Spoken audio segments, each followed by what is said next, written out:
ಶ್ರೀ ಗುರುಭ್ಯೋ ನಮಃ. ಶ್ರೀ ಬಸವೇಶ್ವರ ಜ್ಯೋತಿಷ್ಯ ಯೂಟ್ಯೂಬ್ ಚಾನಲ್ ಎಲ್ಲ ಪ್ರೀತಿಯ ವೀಕ್ಷಕರಿಗೂ ಕೂಡ ನನ್ನ ನಮಸ್ಕಾರಗಳು.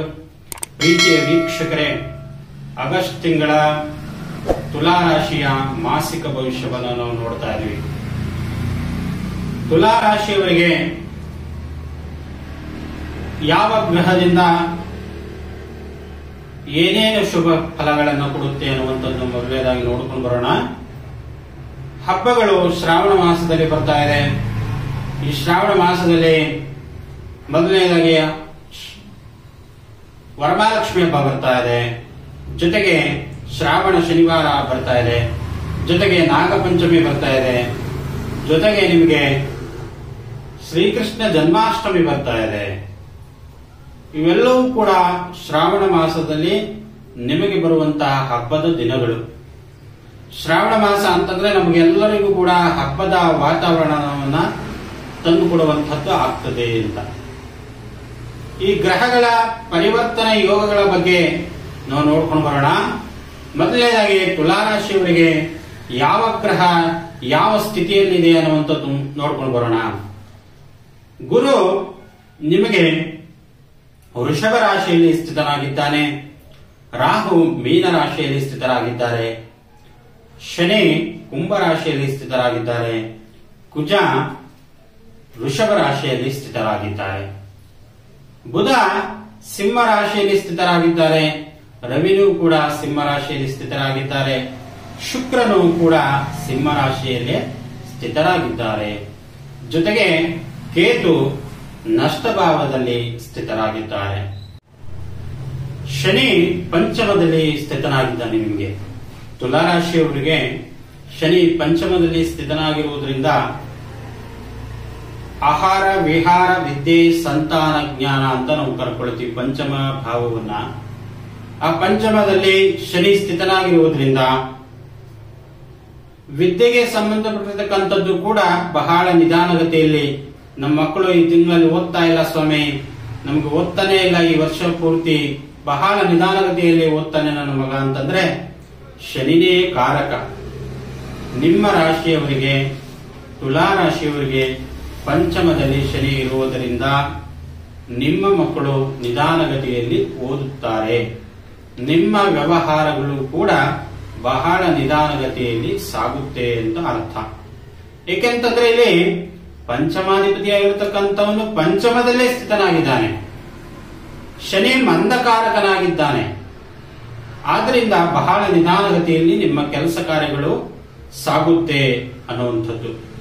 ಜೊತೆಗೆ ಷಷ್ಠ ಭಾವದಲ್ಲಿ ರಾಹು, ಷಷ್ಠ ಭಾವದಲ್ಲಿ 6ನೇ ಮನೆಯನ್ನ ನಾವು ರೋಗ ಸ್ಥಾನ ಅಂತ ಕರ್ಕೊಳ್ತೀವಿ. ಆ ರೋಗ ಬಾಧೆ ನಿಮಗೆ ವಿಪರೀತವಾಗಿ ಕಾಡುತ್ತೆ. ಒಂದು ಜ್ವರ ಬಾಧೆ ಆಗಿರ್ಬೋದು, ಒಂದು ಉಷ್ಣ ಬಾಧೆ ಆಗಿರ್ಬೋದು, ಒಂದು ಮಂಡಿ ನೋವು, ಕೈಕಾಲು ನೋವು, ಏನಾದ್ರೂ ಒಂದು ಸಮಸ್ಯೆ ನಿಮಗೆ ಕಾಡುತ್ತೆ. ಯಾಕಂತಂದ್ರೆ ಅಲ್ಲಿ ರಾಹು ಸ್ಥಿತನಾಗಿದ್ದಾನೆ. ರಾಹು ಮೋಸಕ್ಕೆ ಕಾರಕ. ಮೋಸ ಹೋಗುವಂಥದ್ದು ಕೂಡ ಈ ತುಲಾ ರಾಶಿಯವರು ಶ್ರಾವಣ ಮಾಸದಲ್ಲಿ ಆಗುತ್ತೆ. ಆದ್ರಿಂದ ಎಚ್ಚರಿಕೆಯನ್ನು ವಹಿಸಿಕೊಳ್ಳಿ. ಇನ್ನ ಗುರು ಅಷ್ಟಮ ಭಾವದಲ್ಲಿದ್ದಾನೆ.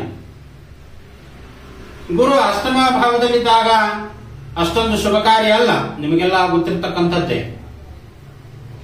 ಅಷ್ಟಮ ಭಾವದಲ್ಲಿ ಗುರು ಇದ್ದಾಗ ಅಷ್ಟಮ ಸ್ಥಾನವನ್ನು ನಾವು ಕಂಟಕ ಸ್ಥಾನ ಅಂತ ಕರ್ಕೊಳ್ತೀವಿ.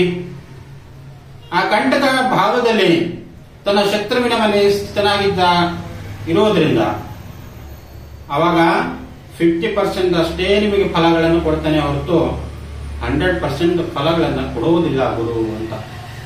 ಇನ್ನ ಕುಜ ನಿಮಗೆ 9ನೇ ಭಾವದಲ್ಲಿ ಇದ್ದಾನೆ. 9ರಲ್ಲಿ ಕುಜ ಇರುವುದರಿಂದ ಸ್ವಲ್ಪ ಸಾಧಾರಣ ಫಲಗಳನ್ನ ನೀವು ಕಾಣ್ತೀರಾ. ಯಾವ ರೀತಿ?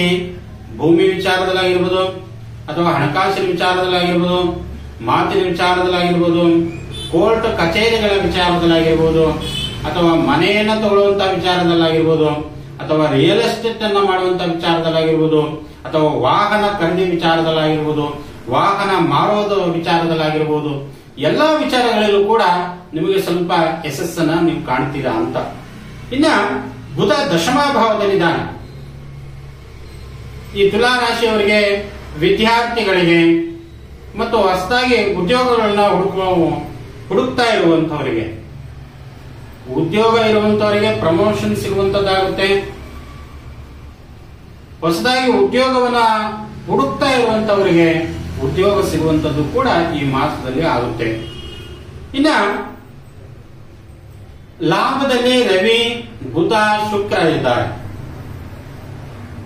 ತನ್ನ ಲಗ್ನಾಧಿಪತಿಯಾಗಿರ್ತಕ್ಕಂಥವನು ಶತ್ರುವಿನ ಮನೆಯಲ್ಲಿ ಶುಕ್ರ ಸ್ಥಿತನಾಗಿರುವುದರಿಂದ ಸ್ವಲ್ಪ ಆರ್ಥಿಕ ಲಾಭ 50% ಅಷ್ಟೇ. ಏಕೆಂತಂದ್ರೆ ಲಗ್ನಾಧಿಪತಿ ಆಗಿರ್ತಕ್ಕಂಥವನು ಲಾಭದಲ್ಲಿ ಇದ್ರೂ ಕೂಡ ಆ ಶತ್ರುವಿನ ಮನೆಯಲ್ಲಿದ್ದಾನೆ. ಲಾಭದಲ್ಲಿದ್ದು ಅದು ಮಿತ್ರ ಕ್ಷೇತ್ರದಲ್ಲಿ ಇದ್ರೆ 100% ನಿಮಗೆ ಲಾಭ ಕಟ್ಟಿಟ್ಟ ಬುದ್ಧಿ ಆಗಿರ್ತಕ್ಕಂಥದ್ದು. ಇಲ್ಲಿ ಏನಾಗಿದೆ, ತನ್ನ ಶತ್ರುವಿನ ಮನೆಯಲ್ಲಿ ಶುಕ್ರ ಸ್ಥಿತನಾಗಿರುವುದರಿಂದ ಸ್ವಲ್ಪ ಮಧ್ಯಮ ಫಲಗಳನ್ನು ಕೊಡ್ತಾನೆ. ಅದರಿಂದ ಕೂಡ ಎಚ್ಚರಿಕೆಯನ್ನು ವಹಿಸಿಕೊಳ್ಳಿ. ಇನ್ನ ಕೇತು 12ನೇ ಮನೆಯಲ್ಲಿ ಕೇತು ಇರುವಾಗ ಸ್ವಲ್ಪ ಮಾಟ ಮಂತ್ರ ತಂತ್ರ ವಿತಂತ್ರಗಳಿಂದ ನಿಮಗೆ ಕಾಡುತ್ತೆ. ಅದರಿಂದ ಎಚ್ಚರಿಕೆಯನ್ನು ವಹಿಸಿಕೊಳ್ಳಿ. ತಾಯಾದಿಗಳಿಂದ, ಬಂಧು ಮಿತ್ರಗಳಿಂದ ಎಚ್ಚರಿಕೆಯನ್ನು ವಹಿಸಿಕೊಳ್ಳಿ. ನಾವೇನಾದ್ರೂ ಒಂದು ಹೊಸದಾಗಿ ಕೆಲಸವನ್ನ ಮಾಡ್ತಾ ಇದ್ರೆ, ಹೊಸದಾಗಿ ಒಂದು ವ್ಯಾಪಾರವನ್ನ ಆರಂಭ ಮಾಡ್ತಾ ಇದ್ರೆ ಅದಕ್ಕೆ ರಾಹುನು ಕೂಡ ಕಾರಕ, ಕೇತುನು ಕೂಡ ಕಾರಕ. ಅದಕ್ಕೆ ನೀವು ಗಣಪತಿ ಆರಾಧನೆ ಮಾಡ್ಕೊಳ್ಳಿ, ಮನೆದೇವರು ಪೂಜೆ ಪುನಸ್ಕಾರ ಮಾಡ್ಕೊಳ್ಳಿ, ತುಂಬಾ ಒಳ್ಳೆಯದಾಗುತ್ತೆ. ಇನ್ನ ನಮ್ಮ ಶ್ರೀ ಬಸವೇಶ್ವರ ಜ್ಯೋತಿಷ್ಯ ಯೂಟ್ಯೂಬ್ ಚಾನಲ್ನ ತಾವು ಸಬ್ಸ್ಕ್ರೈಬ್ ಮಾಡಿಲ್ಲ ಅಂದ್ರೆ ಮಾಡ್ಕೊಳ್ಳಿ. ಮುಂದೆ ಮಾಡುವಂತಹ ವಿಡಿಯೋಗಳನ್ನ ನಿಮಗೆ ನೋಟಿಫಿಕೇಶನ್ ಮೂಲಕ ತಲುಪುತ್ತೆ. ತಮ್ಮೆಲ್ಲರೂ ಕೂಡ ನಮಸ್ಕಾರಗಳು. ಸರ್ವೇ ಜನ ಸುಖಿನೋ ಭವಂತು, ಲೋಕ ಸಮಸ್ತ ಸುಖಿನೋ ಭವಂತು.